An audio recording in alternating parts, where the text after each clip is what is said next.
is not sustainable. So all the most pressing challenges, including the inflation that we're facing with now, are global, and the only way to then deal with it is also with global solutions. It doesn't look too good though, because we are faced with such a fractured world, but I do still believe that trading with each other, also investing in each other's countries, are building prosperity, and it's a win-win. So sure, that is the idea that you push at the World Economic Forum, but it's also an idea which is now being contested. You know, given what's happened, for example, in China during the pandemic, and then what we've seen happen in Shanghai with the entire city shutting down, a lot of countries now wanting to move away more towards regional participation or trading and investing in allies rather than globalization in the true sense. I think there will be some readjustments, and you know, this thinking that just in time is not sufficient. You also have to think about just in case when it comes to global value chains. Of course, you need to have vaccines and medical equipment a bit closer. You can't wait for 2 weeks for ships that don't arrive. But at the same time, we also have to be very conscious that we have doubled the global GDP the last 3 decades. We have then, at the same time, we have increased the global trade with 4 times. And that has been the driving engine for the prosperity. And in 30 years, we have reduced the global poverty. People living in extreme poverty from 42% to 10%. So there has to be something also in the recipe that we have been following with global trade that has been incredibly important. So it's important then that we don't lose the baby with the bathwater. The World Economic Forum in 2022 happens in the midst of the Ukraine-Russia war. Vladimir Putin used to be a star speaker here at WEF. There was a big Russia lounge. Now there's a Russian war crimes center. There's a Ukraine house. So how central is what's happening in Ukraine to the conversations here at the World Economic Forum? Especially in Europe, it plays a major role because it is very serious when one country then just try to invade another country and take over the control. Russia hasn't been successful. They were going to take Kiev in 3 days, and now they're still struggling. But this has also a huge economic impact for Europe, especially on the energy side. So the key to finding a solution is now with Mr. Putin, because he broke international law and did not respect the territorial integrity of another country. So, of course, if he goes back to sticking to the UN Charter, then there is a new situation. But I'm not that optimistic short term. A lot of Russian oligarchs used to be star guests over here. Now we've seen Russia has been blocked. How are you dealing with Russian participation here in the context of some of the corporates feeling that targeting industrialists is unfair because they're not responsible for Putin's war? So, firstly, I think the key for unlocking this is with Mr. Putin. If he then goes back to the UN Charter and also stick to international law, then there is another situation. Many of these companies that you just mentioned are also now sanctioned by the UK government, the US government, Europe, Australia, Japan. So we could not even have them here because they are sanctioned because of what is happening in Ukraine. What the future will bring, we don't know. It's now up to the Russians themselves and Mr. Putin if he wants to continue on the path he has chosen now, or he wants to go back and start collaborating again. I remember coming here a few years ago when President Xi Jinping spoke very passionately about globalization and trade.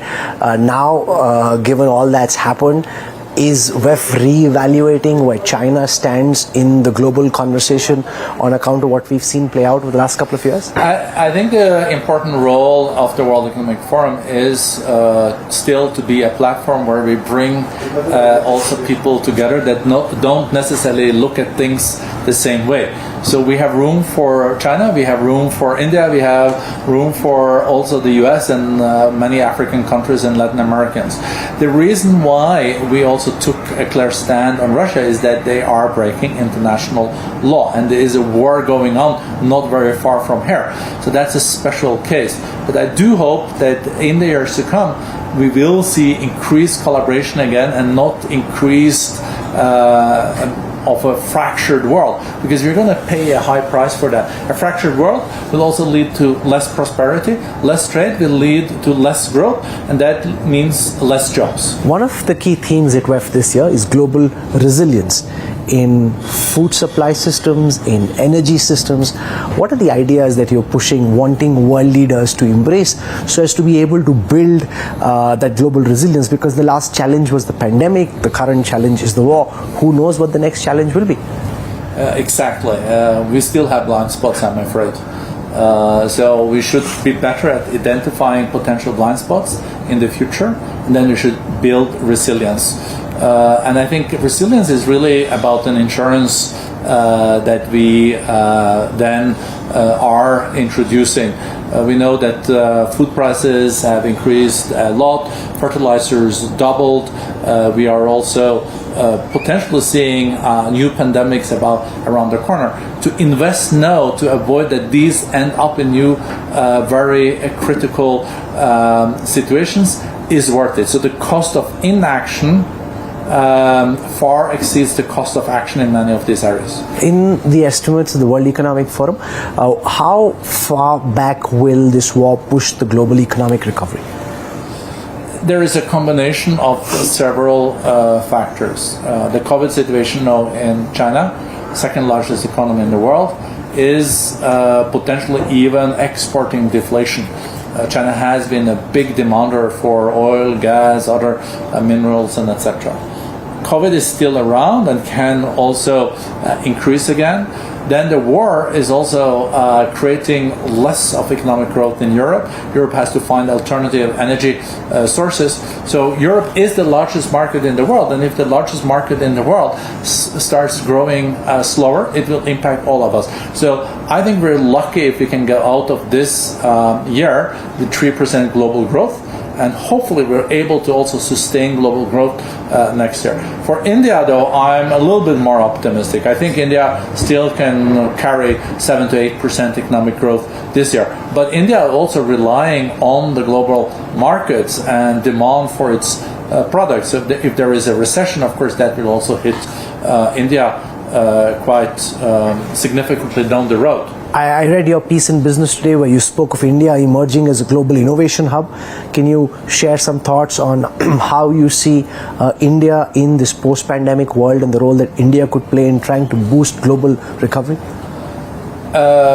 India has unique skills and have a very young population that works in the benefit of India. But India also of course, needs to build further skills, also has to start competing more with the US and China on the new technologies, being artificial intelligence, big data, also on digital currencies. So India has to use this unique opportunity to also modernize its economy. I'm very bullish on behalf of India long term. I'm also medium term, short term. There are challenges, but there are challenges for all of us. How do you see the emergence of blockchain technologies and also on cryptocurrency given the current meltdown? What's the kind of advocacy that you're doing on cryptocurrencies given that policy is being looked at very closely in India and in so many other countries? We need traffic rules when it comes to digital currencies and crypto. And currently there are very few traffic rules. And we just have to make sure that crypto is not used to avoid authorities, taxes, and regulations. But in some instances, the whole new fintech, that you can do all your banking on your mobile devices, and etc., is also a huge opportunity for many developing countries and emerging economies to really leapfrog, because a lot of people in these countries don't even have a bank account, and a bank account is a prerequisite also for being integrated more in the economy. So there are pros and cons. The last couple of years have seen global inequality go up in a big way, and Davos is often criticized for being a big boy, rich people's club. How are you looking at growing inequality, and what is it that you're attempting to do to try and, to the extent possible, alleviate inequality? So it's true that we have seen growing inequalities, especially in industrialized countries. In fact, in emerging economies and in some developing countries, we also have seen that a billion people have been lifted out of poverty.